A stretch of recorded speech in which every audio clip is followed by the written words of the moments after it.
আল্লাহর নবী সাল্লাল্লাহু আলাইহি সাল্লাম বলেছেন, আহা, যে ব্যক্তি ব্যভিচার করে, জিনা করে এবং মদ পান করে, নবীজি বলছেন আল্লাহ তাআলা তার দিল থেকে, তার কলিজা থেকে, তার অন্তর থেকে ঈমান এভাবে টেনে বের করে ফেলে, মানুষ তার গায়ের পোশাক দেহ থেকে যেমন খুলে ফেলে।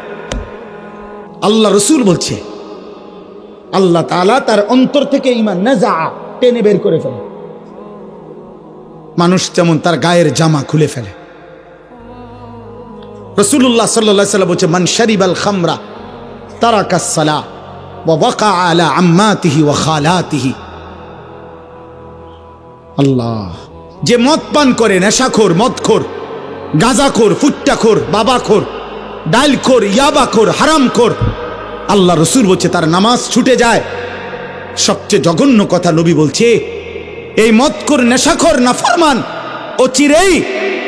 অচিরেই তার আপনজন, মামি, চাচি, ফুফি, খালা, চাচাতো, মামাতো, ফুফাতো, খালাতো বোন, এমন নিকট আত্মীয়ের সাথে জিনা, ব্যভিচার করতে উদ্যত হয়।